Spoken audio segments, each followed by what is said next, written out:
नमस्कार दोस्तों। आज हम आप सबके लिए एक बहुत ही इंटरेस्टिंग स्टोरी लेकर आए हैं, जिसके माध्यम से हम आपको समझाने का प्रयास करेंगे अनुशासन का महत्व क्या होता है। एक बार की बात है, एक हैरान परेशान किसान गांव के ही मंदिर के पुजारी के पास पहुंचता है और कहता है, संत जी ये बताइए, महात्मा जी ये बताइए कि पिछले 4-5 वर्षों से लगातार हमें कृषि में घाटा ही घाटा हो रहा है। क्या हम ऐसा करें कि इस घाटे से हम उबर सकें और हमारा प्रॉफिट मन मुताबिक हो सके। महात्मा जी थोड़ी देर सोच विचार करते हैं और कहते हैं कि देखो किसान भाई, रोज सुबह तुम काम करने आते हो, काम करने से पहले एक काम करो, खेतों पे जाने से पहले एक काम करो, स्नान करो, स्नान के बाद सीधे मंदिर आओ, पूजा पाठ करो 10 मिनट के लिए, फिर अपने खेतों में जाओ। तुम इस प्रकार करोगे तो भगवान तुम पर कृपा करेंगे, हो सकता है कि तुम्हारा प्रॉफिट बढ़ जाए। किसान कहता है, महात्मा ये तो हमसे नहीं हो पाएगा, साधु जी ये तो हमसे नहीं हो पाएगा, क्योंकि मंदिर घर के पश्चिम दिशा में है और हमारा खेत पूर्व दिशा में है। हम पूरब की तरफ जाएंगे तो हमारा समय बचेगा, एक बार हम इधर मंदिर पे पास आएंगे और पूजा पाठ करेंगे तो हमारा समय का नुकसान होगा और हम समय से काम को अपना स्टार्ट नहीं कर पाएंगे। फिर महात्मा जी बोलते हैं, यार फिर ऐसा एक काम करो, जो आपके घर के दक्षिण दिशा में पीपल का पेड़ है, रोज सुबह उठो, वहां जाकर के एक लोटा जल चढ़ाओ, उसके बाद आप अपना काम स्टार्ट करो।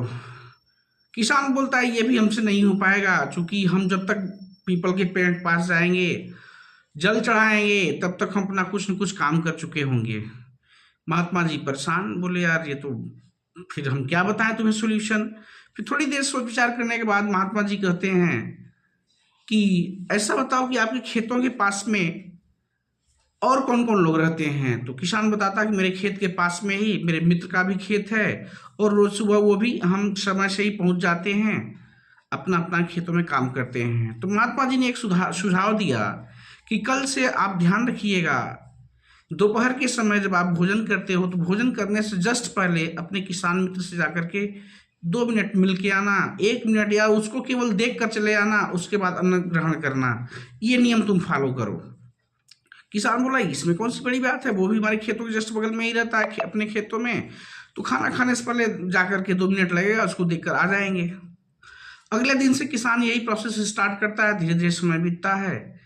एक दिन अचानक किसान जब दोपहर में खाना खाने से पहले अपने किसान मित्र से मिलने जाता है तो देखता है कि किसान खेत में है ही नहीं, और परेशान हो जाता है कि हमारा समय बर्बाद होगा, ये वो दुनिया भर सोचने लगता है बातों को। फिर खेतों में काम कर रहे मजदूरों से कहता भैया आज हमारे मित्र कहाँ गए। तो वो बोला, भाई पास के तालाब में वो सुबह से ही कुछ जाके कर रहे हैं। अब वो किसान भागता हुआ जाता अपने किसान मित्र से मिलने, पास के तालाब में देखता है तो उसका किसान मित्र एक घड़ा लेकर बैठा हुआ है। वो तो केवल जाता है, बस देखता अपने किसान मित्र को और देख के बोला, हाँ हाँ तो हमने देख लिया, अब हम तो दर्शन पा लिए, अब तो तुम्हें देख लिए, अब हम जा रहे हैं।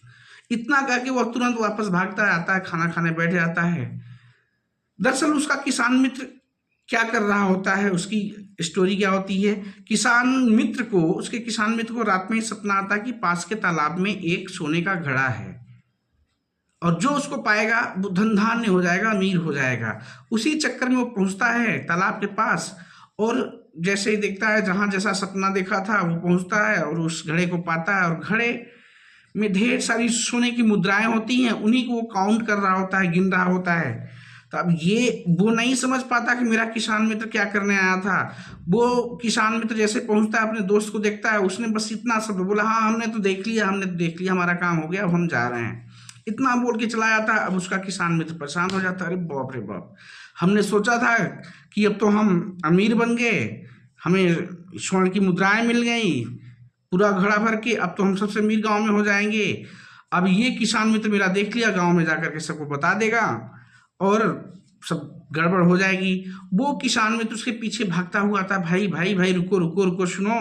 वो नहीं कुछ सुनता, आता बैठ जाता खाना खाने, बोला यार किसी से बताना नहीं, जो भी हमें धन प्राप्त हुआ है आधा वो तुम्हारा। अब वो तो किसान परेशान, हम तो सिर्फ इसको देखने गए थे, आखिर में बात क्या हो गई। फिर वो पूरा वृत्तांत सुनता है, कहता क्या बात है। तो बताता है किसान मित्र की देखो रात में हमने ऐसा ऐसा सपना देखा था और हमें ये सोने चांदी की मुद्राएं मिली हैं, और किसी से बताना नहीं भाई, इसमें से सारी सोने की मुद्राएं आदि तुम्हारी हुई। किसान मन ही मन बड़ा प्रसन्न होता है, कहता है कि यार महात्मा की बताई हुई जब एक बात का हमने अनुसरण किया, जब एक अनुशासन के केवल एक बिंदु का हम अनुसरण किए तो हम इतने धन धान्य हो गए, बिना कुछ किए हमें इतना ढेर सारा धन मिल गया। तो जरा सोचो, अगर हम अपने पूरे 24 घंटे को एक नियम से बना लें और पूरे 24 घंटे अगर हम नियम से काम करेंगे तो हम कितना अमीर हो सकते हैं। दोस्तों, महात्मा की बात समझ में आ जाती है किसान को, वो अपने 24 घंटे की रूपरेखा बनाता है और उसी के अनुसार काम करना शुरू कर देता है। तो दोस्तों, इस कहानी के माध्यम से हम सिर्फ यही बताना चाहते हैं कि जब सिर्फ एक नियम फॉलो करने से, एक काम को फॉलो करने से जब इतना धन प्राप्त हो सकता है, अगर हम 24 घंटे का नियम बना लें, पूरे 365 दिन का नियम बना लें, भाई हमें हर दिन फिक्स समय पर, एक तय समय पर अपना हर एक काम करना है, फिक्स समय पर मंदिर जाना है, इस टाइम पे ये काम करना है। अगर पूरे 24 घंटे की रूपरेखा बना लें, एक डिसिप्लिन बना लें, एक अनुशासन बना लें, तो हम क्यों ना अमीर बन सकते हैं।